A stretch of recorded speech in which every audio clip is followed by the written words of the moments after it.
Alrighty then.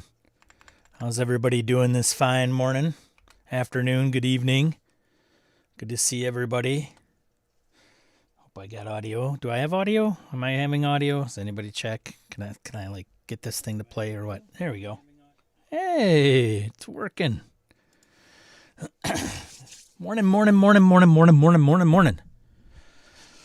I promise this stream will be a little bit more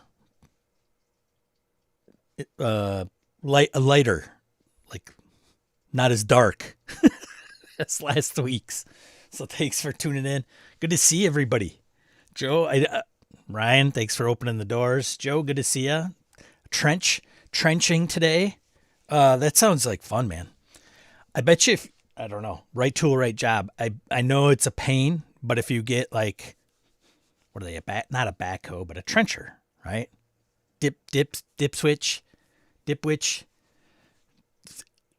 Go pick it up, get it on a trailer, get it over there. Probably a big pain in the ass, but I bet you that job probably takes you like 10 minutes. If you're digging it by hand, ooh, good luck, buddy. Good luck, buddy. Jake, good to see you. Morning. Grumpy, just stopping by, get it. Thanks for coming by. Gabe, good to see you. Hoos, good to see you. Morning. Bright-eyed, bushy-tailed there, Marine. Good. Good to see you're not getting soft. Jim, good to see you. Morning. Bot a Shan, good to see you. Tad, morning. Zeal. Speaking of youth, why is Sean's son pictured? My son. Where? Am I missing something? Blake, good to see you from down under. Thanks for the 5x5, buddy. Nubis, good afternoon. Seize the Saturday, indeed. Good to see you, Tim. Orcus Dorcas, full 7 hours of sleep and ready to go. Hey, all right. That's funny because I have something to talk about with that. Aaron, good to see you, man. Seize the Saturday, indeed. All right. Just commenting on Orcus Dorcas's. I got this new role-playing game. I did post it on Discord. No, I did not get passion, the passion, the le passionis, but I did get Green Oaks. Dudes, I don't know if you've seen these. If you see this thing, I've brought it up before. Maybe I don't know if I brought it up on stream. I think I've mentioned about like it being a thing. There's somebody commented, was it on Discord? I think it was on Blue Sky, honestly. I'm like, what is this? And somebody somebody mentioned how they run at a local game store and they get a bigger turnout for people to want to play this thing. So I wanted to check it out because I think it would be great at GameholeCon to run with some of the people that are in the chat, which will be hilarious. So I don't know if anybody else has looked at this thing. Okay. I've read like, it's very thin. It's with a character sheet, 29 pages, right? It is literally brochure size, living community brochure-ish, size and scope. It's pretty good. I haven't read the whole thing yet, but I will say this. One of the things that it says as you play a senior, and on your character sheet, all seniors are defined by 3 descriptors. Okay. Former blank, retired blank with a blank hobby. So you fill those in to define who your character is, and then there's some other things also. But I want to point out this pretty awesome detail. It's called bother and making a scene. Making a scene, I would say, I would probably phrase it as creating a scene. I think these guys are Italian, so I think it might have originally been written in Italian. I could be wrong. So that may be the reason why they say making a scene versus creating a scene. But I also see that maybe creating a scene is more, hey, we're going to create something from scratch kind of scene versus making a scene as in I'm going to go and create a hullabaloo, if you will. So I just want to read this quick. So there's a bother mechanic. This is okay, so seniors are often bothered by something. This is represented by bother. When you find the notation bother, it will mean that the senior will increase their bother counter by 1. Okay? When a senior fills up their bother counter, they'll be ready to make a scene at the slightest provocation and will be in a state of absolute bother. Every comment, every noise, every youth cited might prompt them to make a scene. Okay? Making a scene can be channeled in a grandiose check, a check that will produce an automatic success, but will need to be described appropriately. Okay, so it continues. If the bother that causes the senior to make a scene results from a failed check, the senior can immediately make a scene and turn the failure into a success, describing how that happens. In any other case, it will be necessary to mark the make a scene box. If the same senior should fill up the bother counter and the make a scene box is already checked, they will be forced instead to immediately take a nap.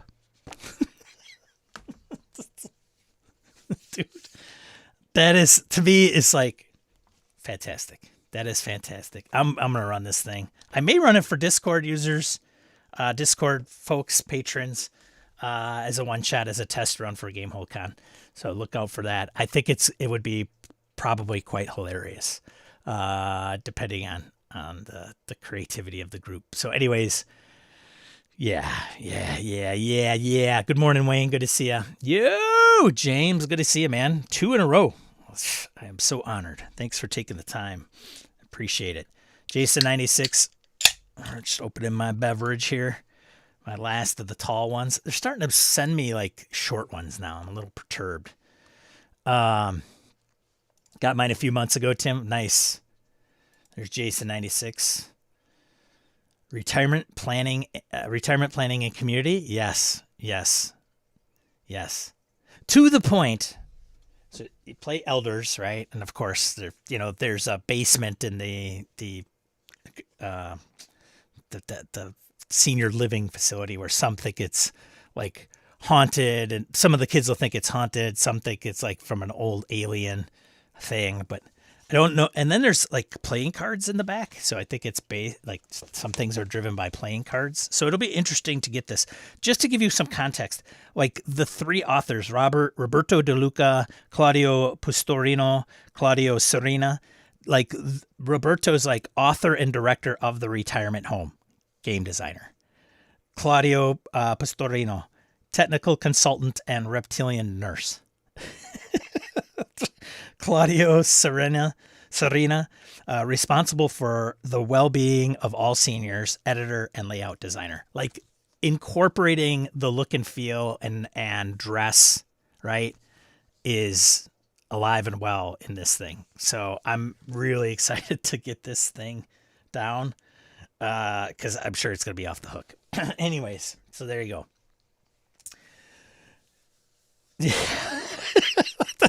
So the 7 hours of sleep, Orcus Dorcas, hey, congratulations, man. You got a little nap in. Font is easy to read, obviously. Yes, right. What game is this? Test Trekkie? It's Green Oaks. Green Oaks. This is a role-playing game. Like, this isn't like something I picked up, for my mom and dad. Green Oaks. And Green Oaks, like, the name is taken after, like, the town, the school, the center, or the living facility that these folks reside in.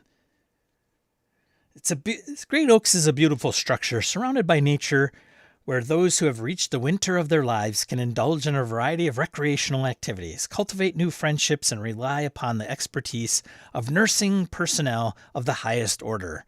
And then in bold letters, in bold words, any resemblance to actual events, locations, or persons living or dead is entirely coincidental. So, yeah, it's made, I think, published in Italy, translated. So it was, I think, originally in Italian. So that's, yeah. All of Green Oak's seniors have a peculiar past. So some of the blank, with a blank hobby, I think they put some examples in here, like a former Marine retired priest with a recreational marijuana hobby, or a former serial killer retired spy with a sewing hobby, are all perfect examples of seniors for this game. Some of the inspirations are Bubba Hotep, Buffy the Vampire Slayer, and Red. So, yeah, I will go into more depth. Maybe I'll do a video on it or something. I'm not a big reviews guy. Obviously, I leave that to Orcus, but maybe there's an exception to the rule. So anyways, there you go. Is this a game of my life? Yeah, for sure. Good to see him, Laramie. Mr. White, good to see you. This game is brilliant. Yeah, it is. It is pretty. I'm like, oh, okay, it's gonna be, it'll be D20 based, and you're playing. Here's your character sheet, and roll 20s. It sounds like it's got some pretty cool stuff, like bother. If you create a bother, you make a scene. Okay, and then that leads to you making a success. Great. Oh, yeah. Anyways, yeah, for sure. There you go. Andy Hall knows the deal. Good to see you, Andy. Hope I didn't miss anybody. Yeah, it's great. I was skeptical. I'm like, oh, God, playing seniors. But then I'm thinking to myself, there's like Tales from the Loop and there's Kids on Bikes. Like, why not bust out some of the older population, right? Hey, Michael, good to see you, man. Good to see you. White New Balance shoes +1 of comfort. Yeah. Bought and downloaded, says Jim, which is saying something because, Jim is OD&D all the way through. My wife, I pitched this to my wife and she's like, I would play that. And she has absolutely zero interest in playing role-playing games. I love the fact that you use cards to play it as well. So good on so many levels. Shambot, do you have it, or are you just talking about what I pointed out? Red was a wonderful romp. I haven't seen any of those. Like, I know Buffy, but I wasn't a big Buffy person. My partner is on a retirement home mystery club novel bender. I'm getting this for her birthday. Thanks, Sean. Yeah, good. That'd be cool. Should not only get it for her, play it, like run it for her. Like say, hey, I got something in the mail.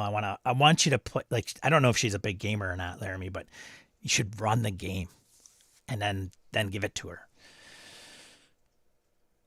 Shirtless Passion de la Pasiones actual play when? Yeah, I didn't get it. I didn't get it at Noble Night, but it was in my hands. I was going over to pick this up because I ordered it online. Cocoon vibes for sure. Yeah, absolutely. Yeah, Cocoon the RPG for sure. Shambao, you do have it. Oh, sweet. Okay, excellent. All right.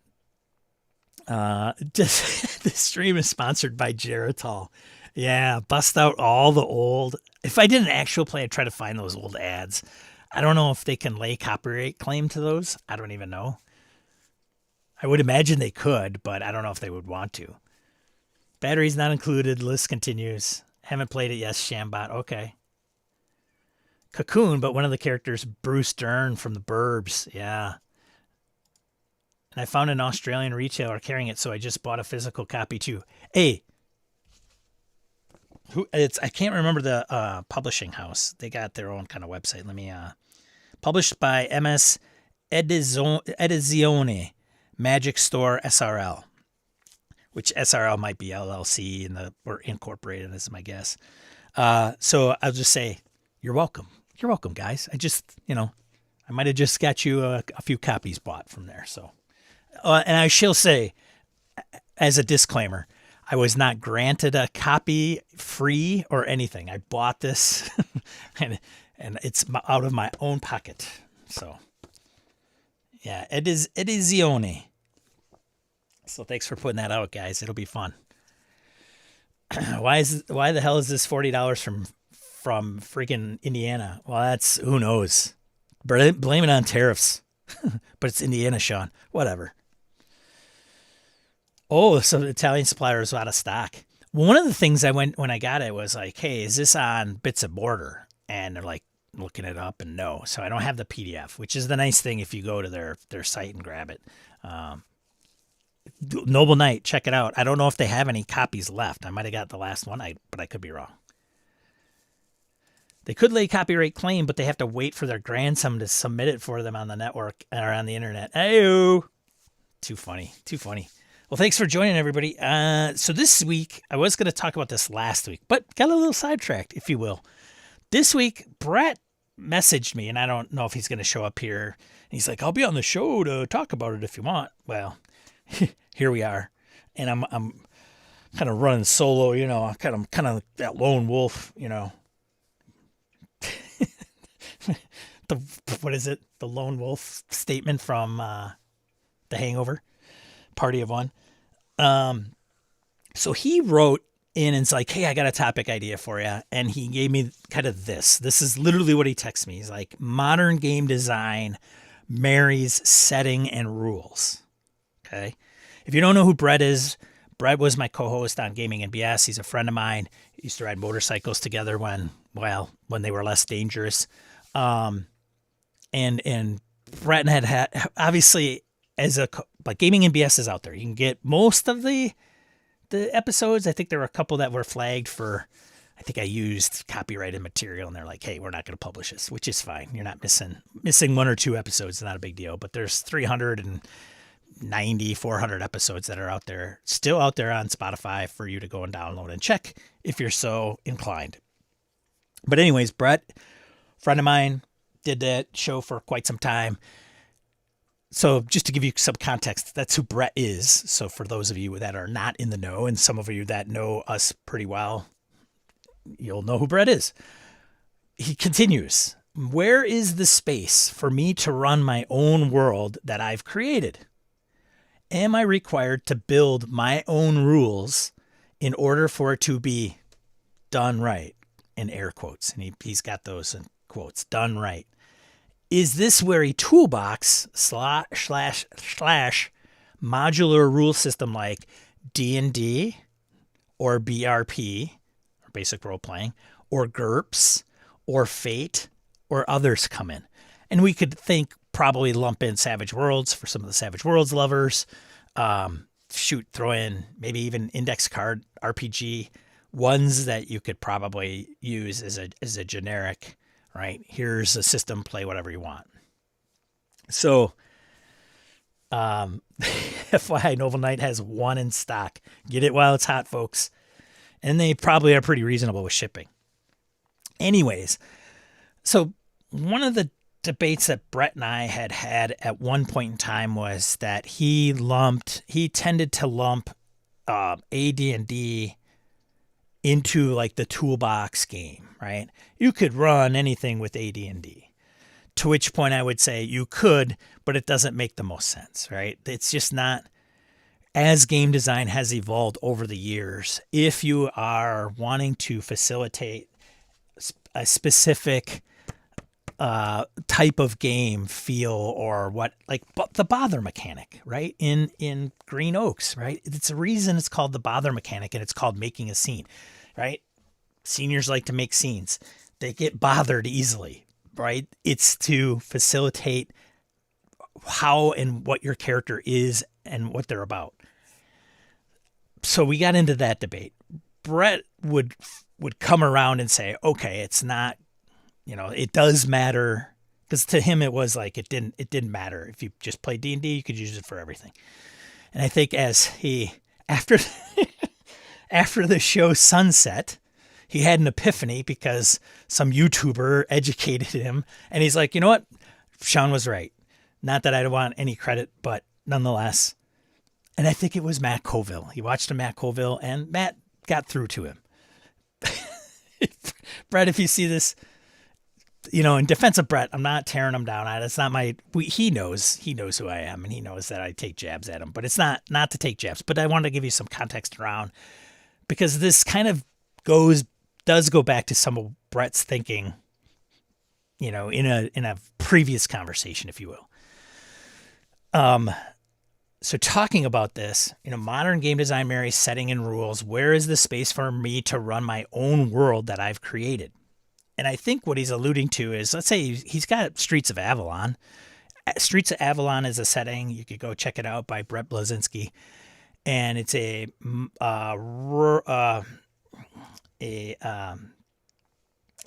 vast city setting called Avalon, Streets of Avalon.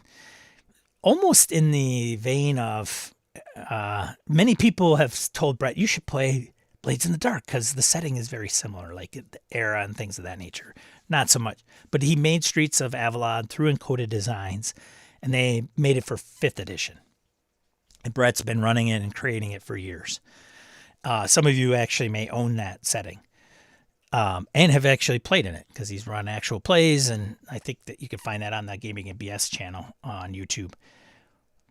So not to because Brett's not here for me to ask him a bunch of questions to say, okay, what are you exactly trying to get at? Da da da da da, which probably will unnerve him to no end.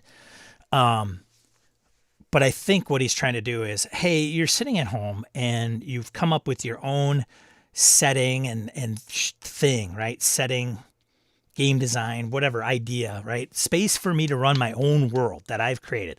I've got this world. So the first question is what comes first, the chicken or the egg? If you're creating your own world, are you creating it? This is for huge homebrewers, right? Brett is not a big fan of published adventures or published scenarios. I think he would agree with that. However, he has run them. He's had Rime of the Frost Maiden. He was going to run that big campaign for his home group. He's talked about horror on the Orient Express. And running that, but he will go off the rails, right? As far as the linear adventure goes. But most of the times he comes up with his own ideas and he kind of goes. And the only thing with the thing about this particular topic, what Brett poses, is I'm not sure where it's coming from, because most of the times if he's going to run Delta Green, he's going to run Delta Green. He'll come up with his own scenario and run it, and it's Delta Green. Hey, we're going to play Delta Green. And he runs it, and he comes up with his own scenario. Pretty simple, straightforward.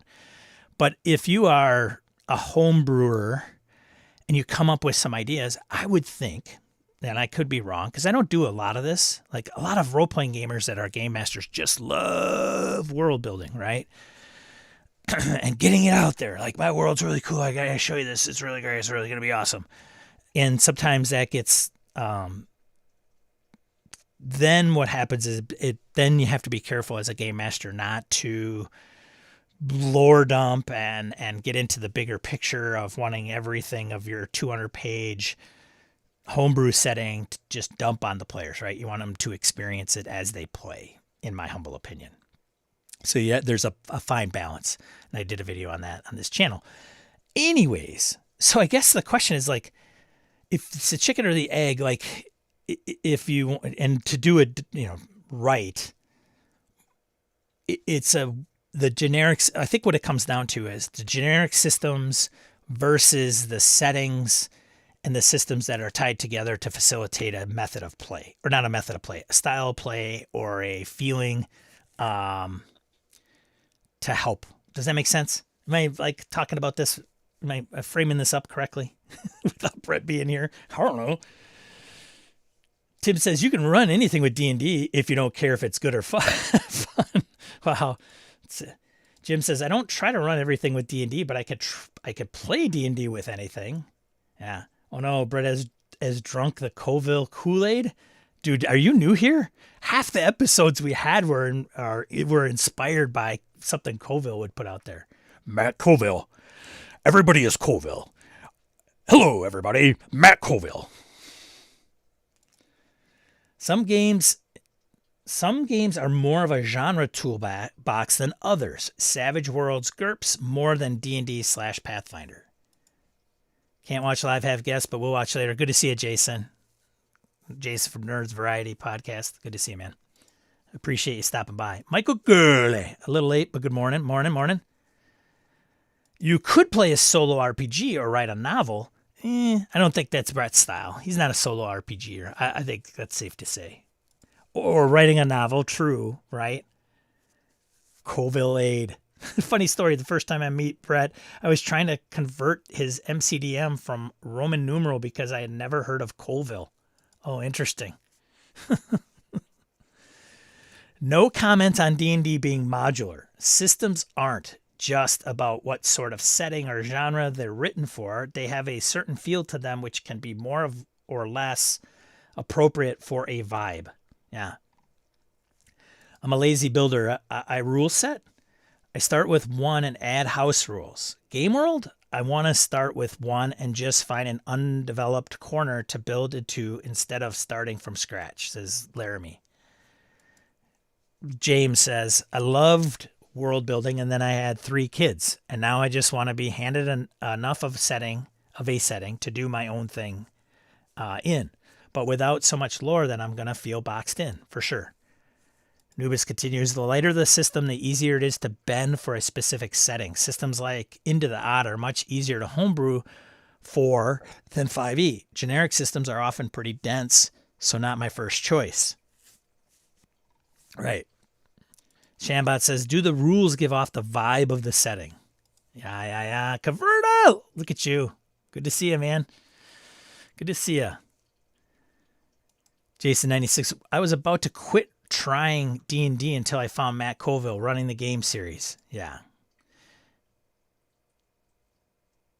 All good, James. Don't worry about it. Trust me. You're all good.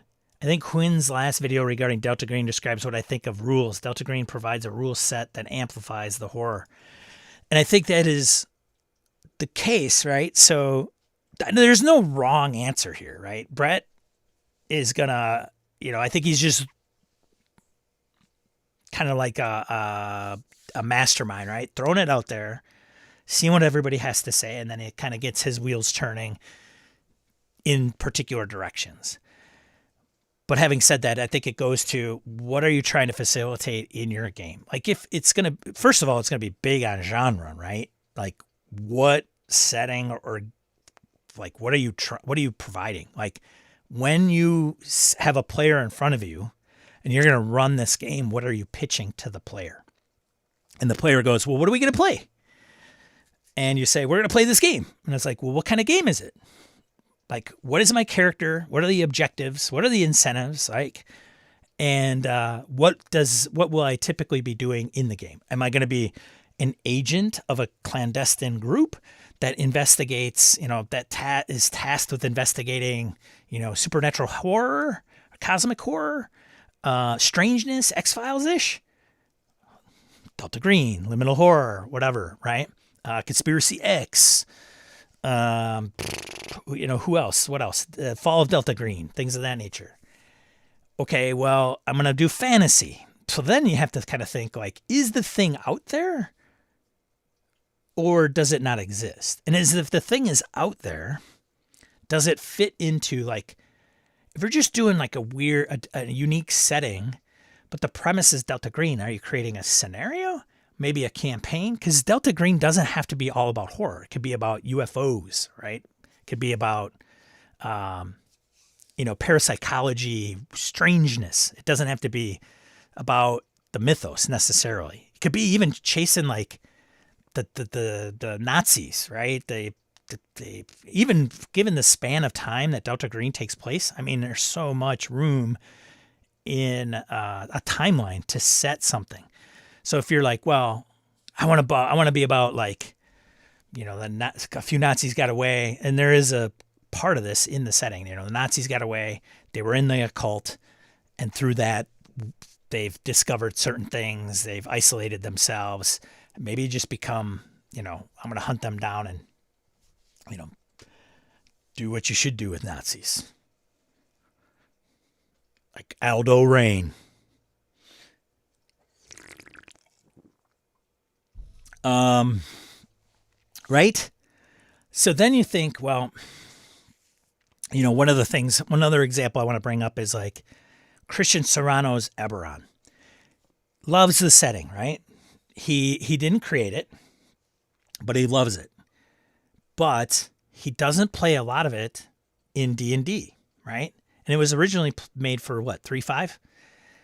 And it has gotten a little carryover into 4th, a little carryover into 5th. Now it's getting carried over to 24, which is great. But Christian's go-to system is Savage Worlds. So he did a conversion of all the Eberron stuff into Savage Worlds, probably lean more on the fantasy companion of Savage Worlds, what comes from Savage Worlds, the hindrances and the talents and things of that nature, and converted it over. But he had to be careful of copyright, right?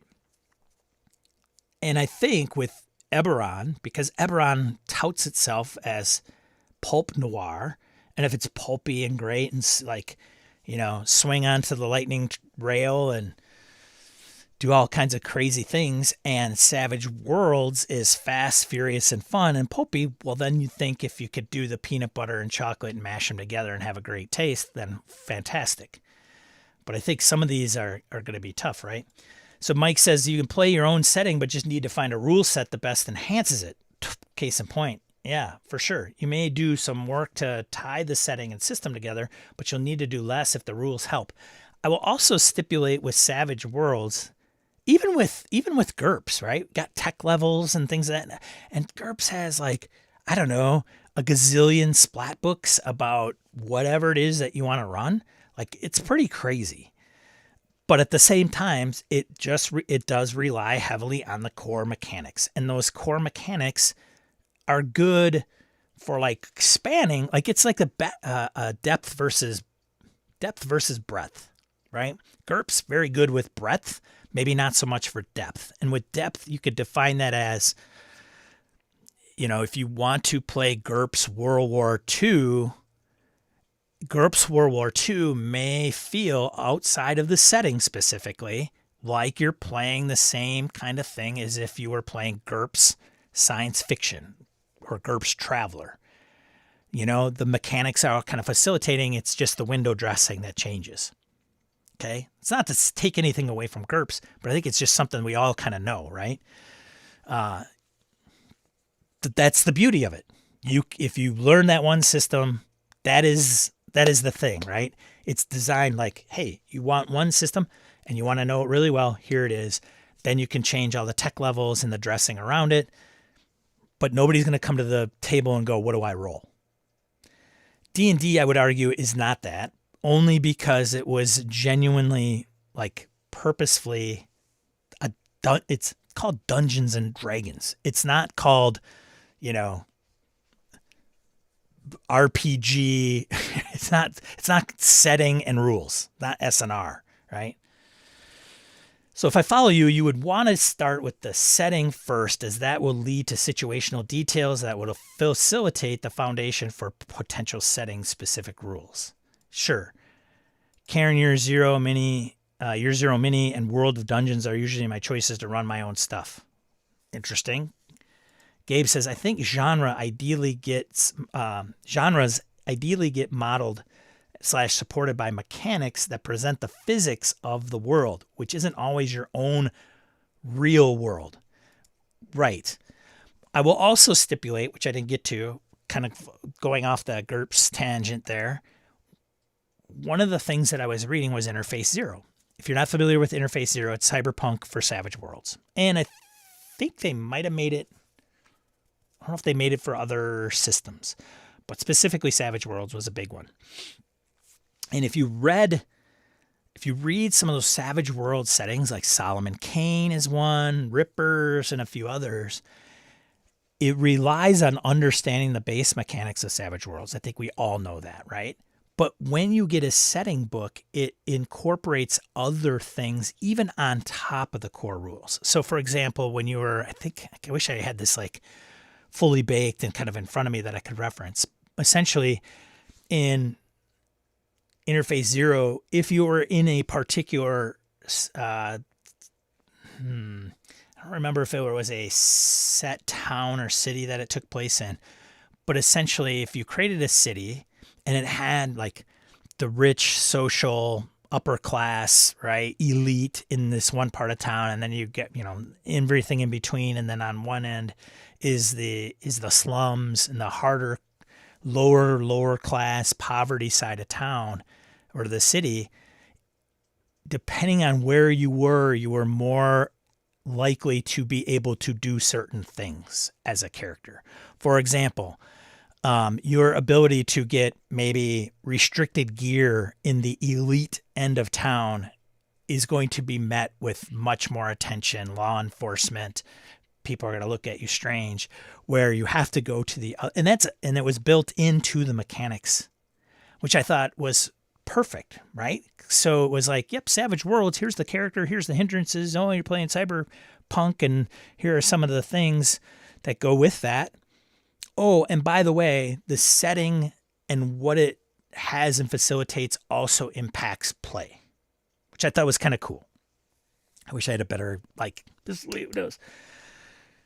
Nuba says, I never pitch systems, I always pitch content. Does anyone do it the other way around? Gabe says, you could start with generic rules and then build and add to them. I think that's solid for sure. Unless you're going to start from scratch. And I think that's kind of the rub, right? Are we, is Brett wanting to do the setting thing, which he has been for the most part. Avalon has been run in many different settings or many different games that Brett has probably played or run, right? If he's played it in 5e, he's probably played it in 3.0. If he's played it in, Amber or whatever. So the mechanics of the game, unless he makes tweaks, to Gabe's point, within the mechanics of the game to facilitate the feeling of the setting, then great. But if you're not interested, if you're all about setting and you don't want to do mechanics, because that's a whole nother ball game, right? Then your best bet is to pick something that you may be familiar with that kind of checks a few of the boxes and then modify the snot out of it, right? To help facilitate your setting. So if it'd be case in point, if you're wanting to run a fantasy game but low magic, well, then you're going to have to put some house rules or stipulations around, okay, I'm going to eliminate these classes. You're going to play D&D, but I'm eliminating these classes. So now it's mine. It's my own thing, right? The system will be whatever I'm crushing on at the time.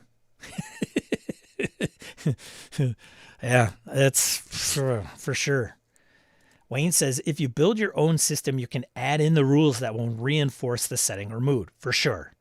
But there are plenty of systems that, once stripped back, can allow one to modify them easily, YZE, etc. Yes. And even just take some of these examples like YZE.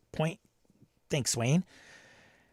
There is, there's an open license. You can put the YZ stamp on there. Frankly, if you don't want the YZ stamp on there, you could still do it, right? Just, get the cool stamp. Because rules. Same with Modifius. So even with Modifius. So Year Zero Engine, Modifius. And I bring these up specifically because they have different games, right? So it's not like GURPS, where you're like, we're going to play GURPS, but we're going to play transhuman GURPS. So you get GURPS, the 2 core books, 4th edition, then you get the transhuman book, and you're off and running. With Modifius 2D20 and Year Zero Engine, amongst others, they're using the Year Zero engine, but they're tweaking it for each game, and it's a separate game, right? It's not like, hey, I'm going to play Year Zero engine, and this time we're playing Cyberpunk, which is Blade Runner, and this time we're playing zombies, so we're playing Walking Dead. They're separate IPs, they're different games, right? And they actually have different mechanics to some degree, just a little bit.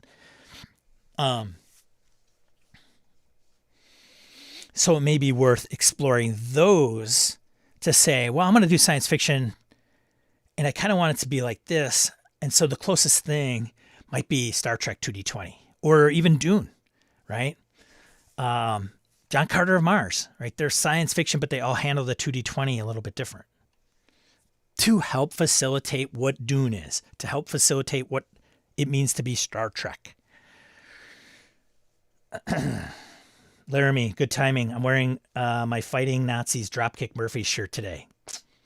Punch a Nazi.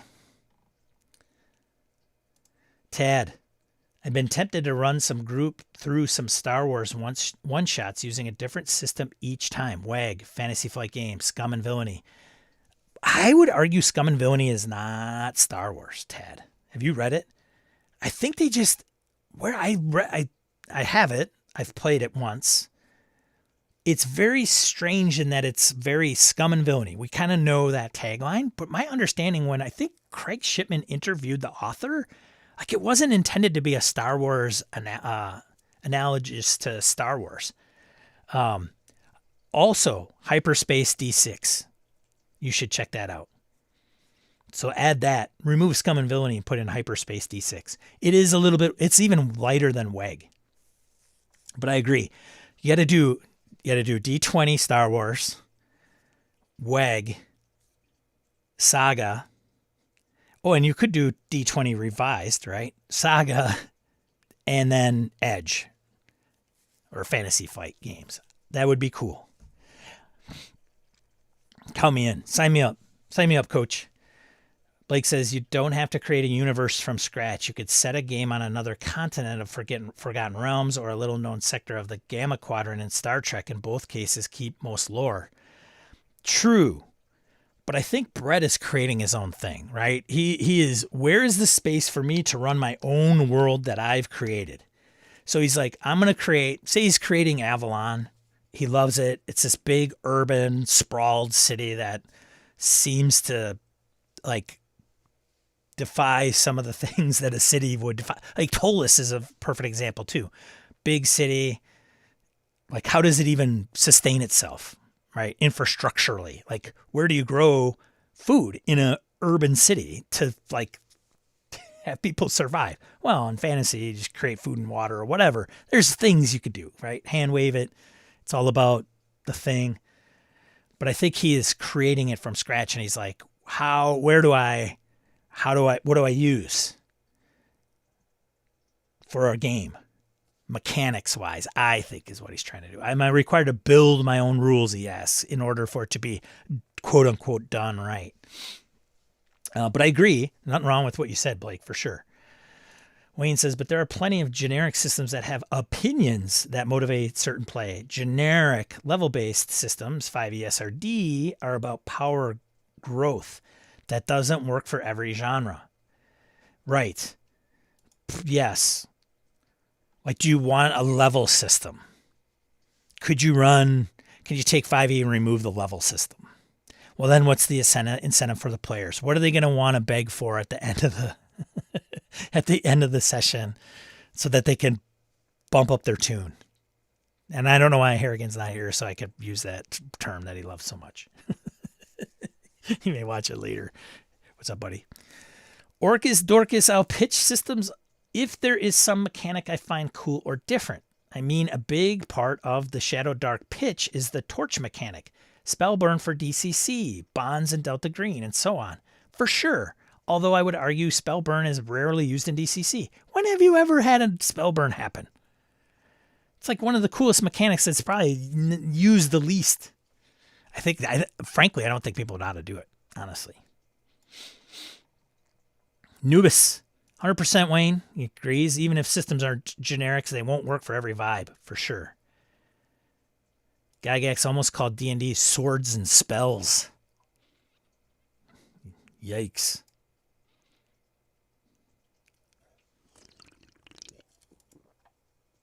Shadowdark's torch mechanic is in there to prevent players dithering too much. Yeah. Well, and it's a thing, right? Go after the torch, put it out.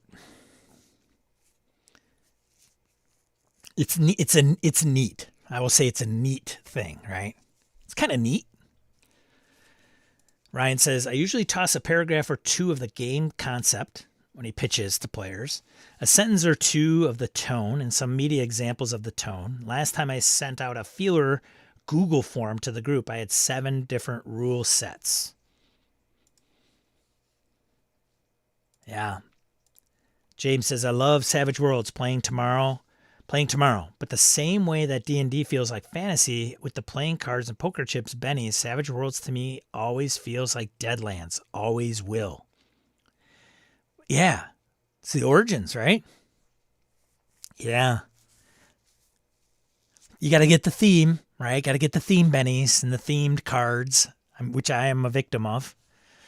You know, I got World War II playing cards for Weird Wars. I've got, I think there's even a Star Wars hack for Savage Worlds that somebody was putting out. Even XP for killing monsters, says Tad, versus XP for treasure produce much different play even with a fantasy setting. Indeed. Yeah, you kind of have to sit down and be like, let's talk about, like, brainstorm. Here's all the different systems that I'm relatively familiar with. Some more so than others, right? Measure them, gauge them, star them, whatever. Then it's like, what do you want the players to be able to do in the game?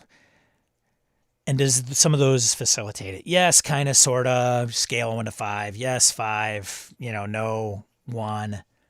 And then it's like, what's the incentive? Do you want them to level up? Do you want them to increase their skills? Do you want to award XP at the end of a session and you ask poignant questions? Like your 0 engine, here's 6 questions. If you get those, and those questions could vary. You could say, this is how I'm going to drive the incentive because I'm going to lay out these questions and they're going to get a point for each if they do it in the game. Like that is, here you go. This is what this game is about. And you could do it with even just taking a little bit of this and a little bit of that and then making it your own. But you also then have to take the players that could have played a little bit of Savage World. Maybe they haven't played Savage Worlds. Maybe they have. If it's somebody in the chat who's played 5e, Savage Worlds, GURPS, whatever, Rollmaster, you'll YZE, 2D20. We all have a reference point for some of those games. Admittedly, there are plenty of players out there that are in our home groups that don't, right? I was talking to Jeff the other day, my buddy Jeff. He bought the new Solomon Kane book. He's pretty impressed. But he has never played Solomon Kane and he rarely plays Savage Worlds. So it's kind of like reading those rules. I mean, he that's not his jam. He's kind of a trad D20 gamer for the most part. He used to play GURPS back in the day quite often, actually. But I don't think he's played for a decade or more. So it's also like, what is the... Like, I think some of us could, okay, I know where this was pulled, right? When we play, I know where they pulled this out of.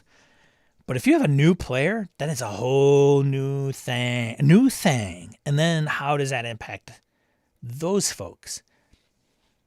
And if you know your group and you're only doing it for your group, well, then that hill may be maybe not as steep than if you're like, I'm going to try to put this out to the public and see if people jam on it. I'm going to call it the Brett RPG system, right? I can feel that in the system, James. He's commenting on the Savage Worlds comment from Mr. Living for Crits. I bought Rifts for SW, curious to how it feels at the table. Yeah. Orcus Dorcas, Ravenloft is a classic example of rules being forced to handle a setting that it really didn't have the capacity for. I love the setting, but AD&D really wasn't capable of handling horror. Oh, yeah. Testify. Dude. It did not go well for me for a variety of reasons. But I agree. Like hashtag nailed it. Blake says, used Greyhawk setting with Palladium, AD&D 2E, and Rollmaster. 90% felt and flowed the same. Oof.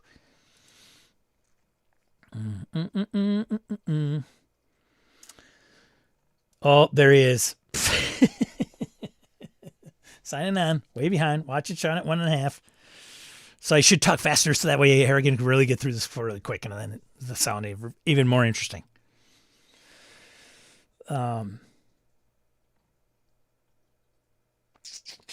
Lots of good back and forth. I love it, love it, love it, love it, love it. That's why you guys are here.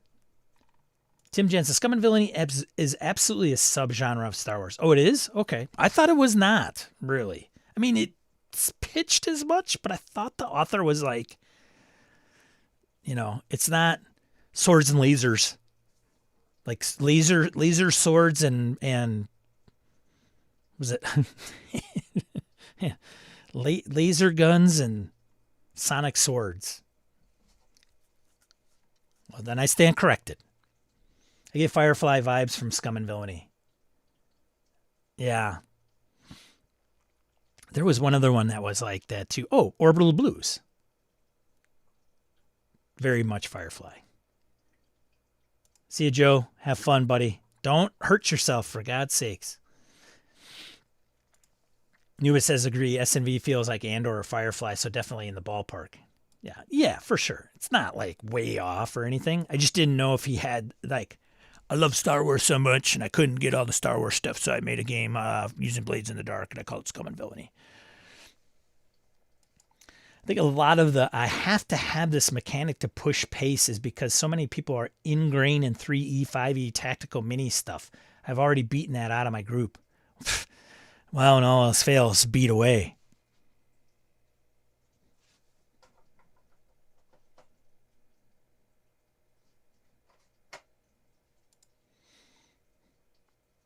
Am I right?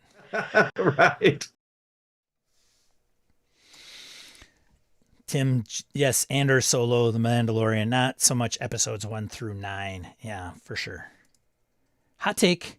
Not a hot take. I'm always up for hot takes. Hot take. WEG is the best of the licensed Star Wars TTRPGs. There you go.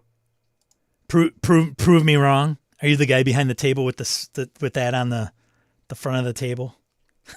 Hot take. WEG is the best licensed Star Wars TTRPG.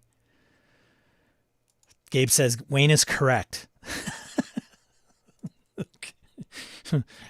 We'll see, Mr. Dibbing.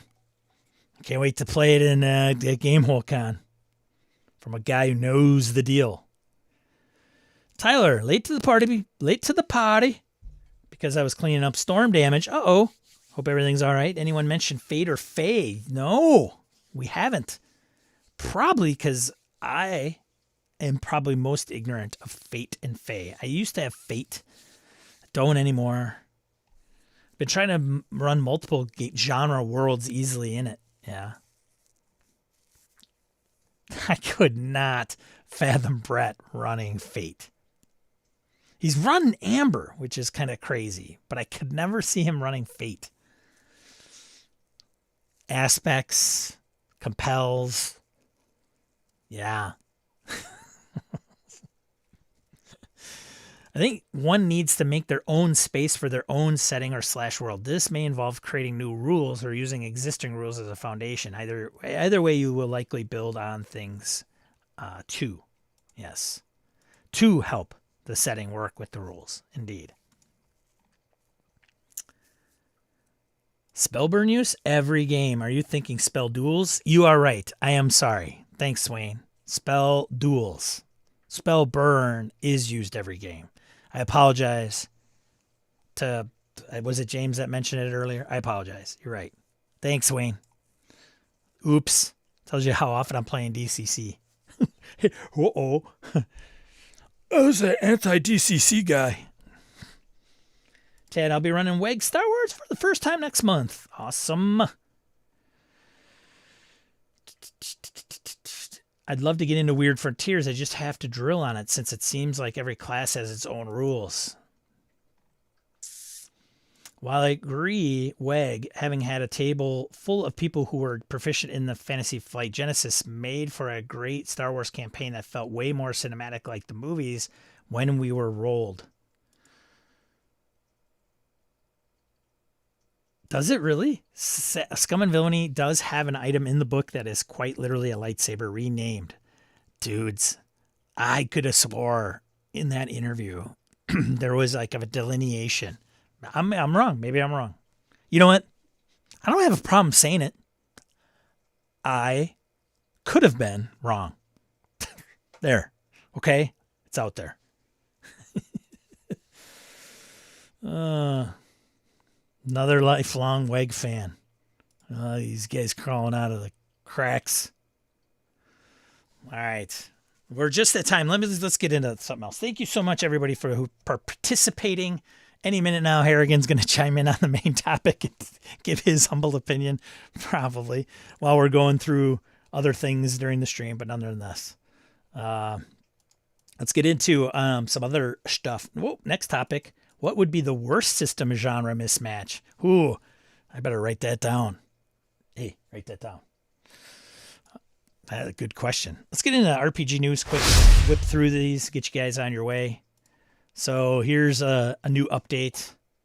So the ongoing saga of Diamond and Alliance going out of the business and buying and then taking their bid away and whatever. The acquisition of Alliance game distributors, some of this may not, okay, it's good to know. I don't know how it affects me as a consumer, but some are closer to the FLGSs that may have this be affected. And it's acquisition of Alliance game distributors by Canadian distributor Universal Distribution. So some of the Canadians have a stake in this. And of Diamond Comic Distributors and related assets by Nika and WizKids parent Ad Populum have closed, the companies announced. The closing this week came after a ruling by the bankruptcy court last month approving the sale. So there you go. Done, finished, yay, great. Good to know. There, you guys can sleep better now. I could tell a lot of you are like staying awake on that. Critical Role for some of your critters. Oh, sorry. Sean runs an ad blocker. What an ass. Critical Role 2025 tour live shows to screen in 800 theaters. They just partnered with Fathom Entertainment. And if you are not familiar with Fathom Entertainment, Fathom Entertainment is this conglomerate. It's kind of like what Hulu was when like all these media companies established Hulu. Fathom is similar, but it's in the movie theater space. So, what is it? Fathom owns who's a part of Fathom?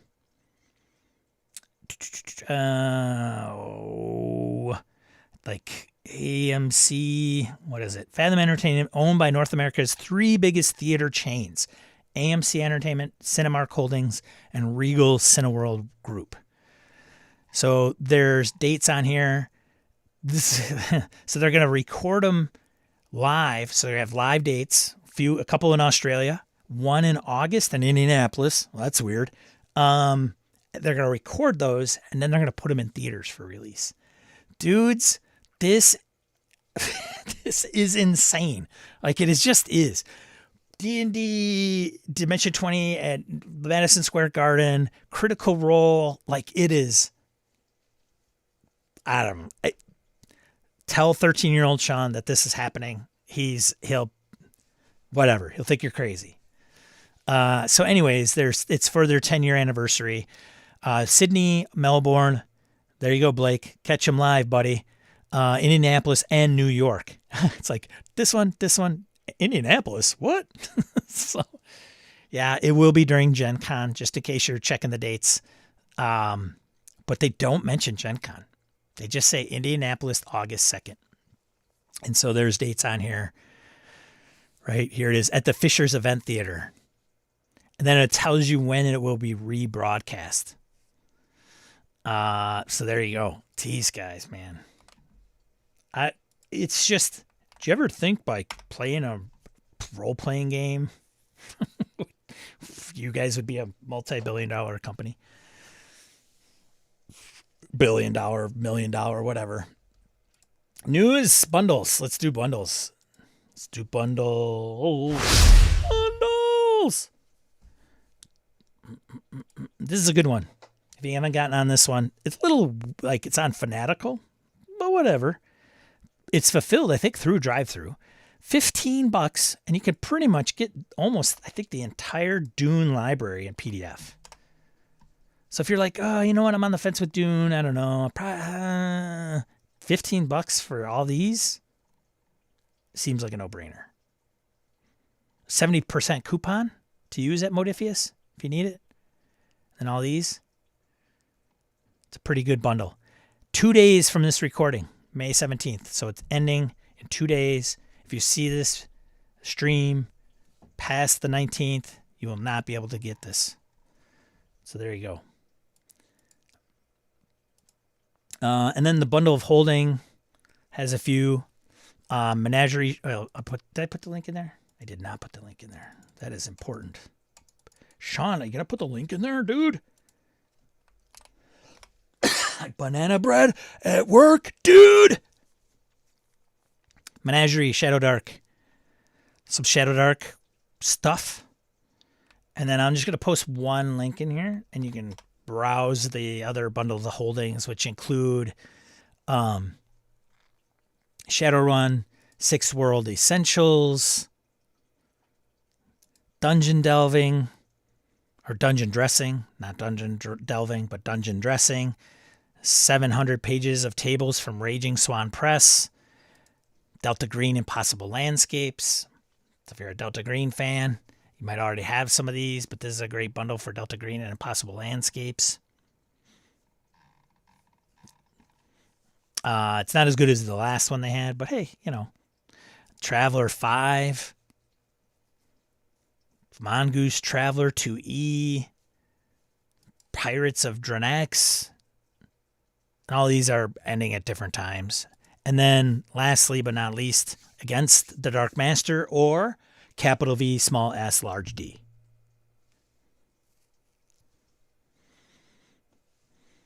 And this will be easier to carry around if you get this bundle. So go and check those out. That's all I got for bundles. All right. There you go. Let's get into print news. Print news. Ian World, go over there, click on all their ads. Thank you, Ian World, for putting all this together. First up, Bounty Hunter, Traders and Gunboats by Mongoose Publishing for Traveler. Still going. I would love to know somebody that is such a super Traveler fan that they own every Traveler publication ever put out. That would be fantastic. Talk to me. Next one, Rings of the Red God by Trollord Games for Amazing Adventures.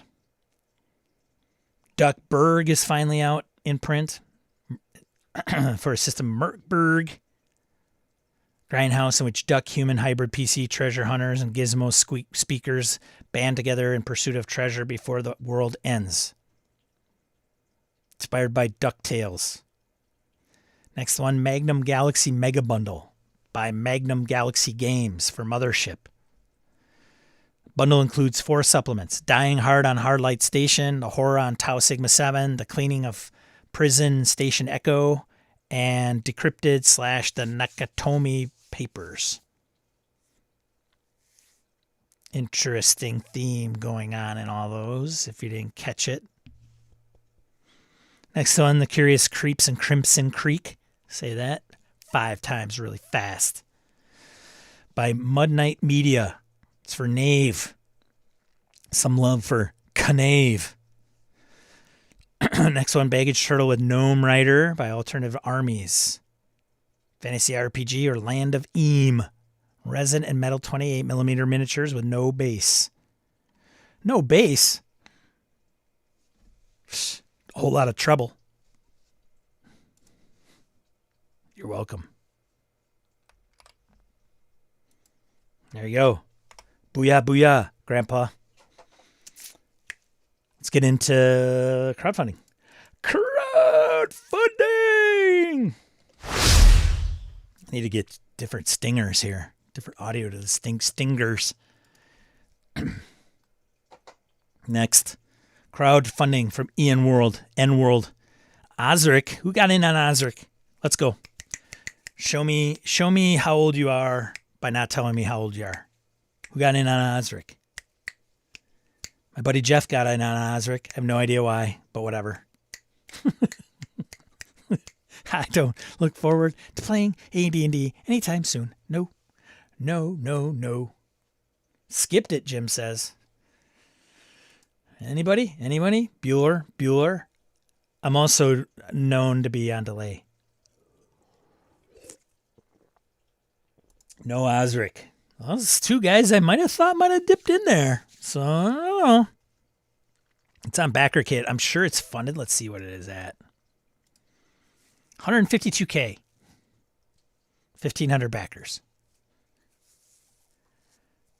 No base, but I thought it was all about the base. Thank you. I'll be here all week. Will you? You think you will. All right. Well, moving on from Osric. Next one, The Adventurer's Guide to Alchemy from Misfit Hobbies. It's a system-neutral book. Does D&D stand for dice and drinks at your gaming table? If so, this book might speak to your players with its offering of cocktails and mocktails to inspire your game. Sign me up for booze. 25,000 quid. It's funded. Next one, Cloud Empress. Stories from the Slip. Ecological sci-fi RPG. On BackerKit, Mothership 1E Cloud Empress Panic Engine variant. So some of us know about the Cloud Empress crowdfunding campaign. This is an addition to it. Expands Cloud Empress, the ENnie award-winning ecological sci-fi RPG inspired by Nausicaa.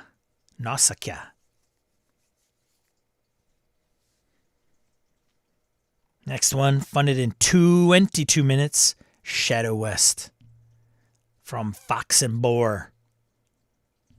Okay, come on. Now, Shadowdark RPG, core source book. You do need the Shadowdark RPG to use this book. It's $49. Do you want to play a Western, but with the Shadowdark RPG rules? Shadow West takes the wild, dark fantasy con energy of the original RPG and re-envisions it as a Western. So we have a Western. We have, I think, a cyberpunk. Right? Do we have a science fiction one for Shadowdark? It funded in 22 minutes. The minimum goal was $1,500, just so you know. and the most popular pledge is $50. So, I mean, not to take anything away from their success, but, I mean, context, the point I'm trying to make is context is everything, right, folks? Like, if it funded in 22 minutes and the minimum goal was $1 million, well, color me impressed, right? Nonetheless, it's good. It's funded. All right, it's going to do well. It's, easy Fox and Boar. Don't come after me. Next one, Julian K's Mutants from the Archives, Pet Shop Blues, new toys, treats, and tricks for mutants in the now. The retro modern mutant animal role-playing game. Mutants from the Archives, Pet Shop Blues. System, mutants in the ... Do you like the concept of 1980s Teenage Mutant Ninja Turtles RPG but want a modern rule set? There you go. 11,000. It is not funded yet. It's got 2 weeks to go. It is barely there. It's almost there. It's like $3,000 away. D&D Legendary Strong boxes for D&D. This is only for 5e though. $4 for the PDF. $4 for the PDF is the most popular pledge.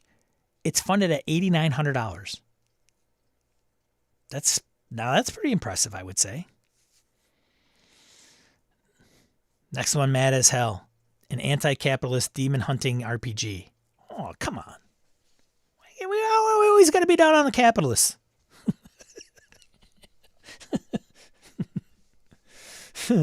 Ooh.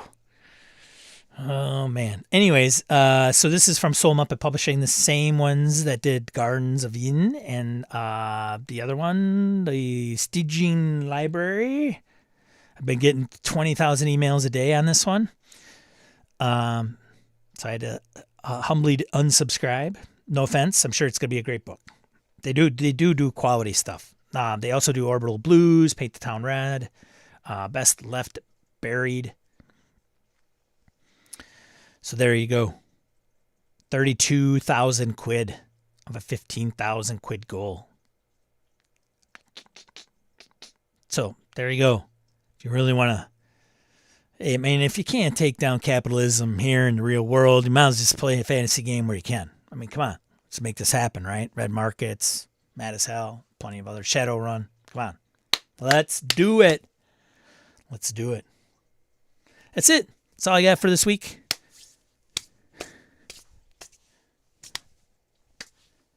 That's what I got this week.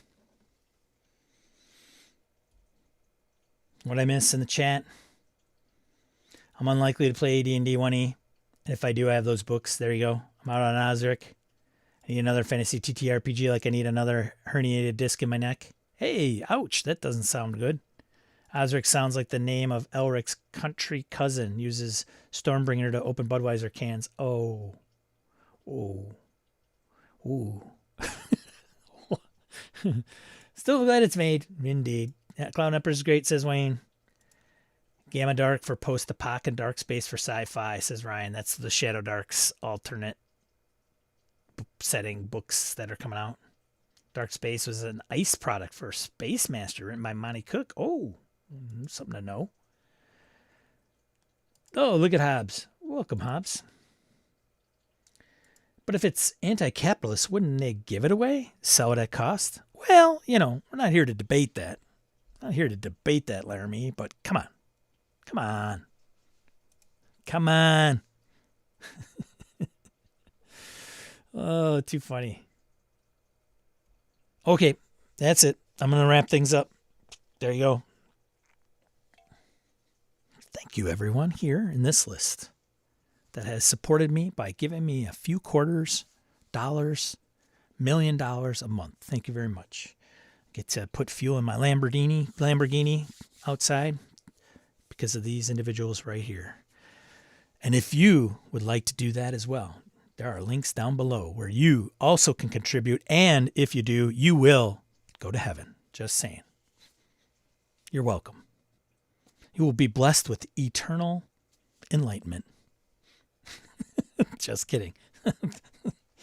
All right. And if you like this one, check out this video or over here, wherever I put it at the end of this. Thank you so much for coming to this stream live. For those that visit after the fact, thank you so much. And on the way out, if you would be so kind to hit the thumbs up or thumbs down, that would be fine. Thank you so much. Hope to see you on the next one where I stream 8 a.m. Central Time right here every Saturday. Go game. And remember, be a positive force in the tabletop RPG hobby. See ya.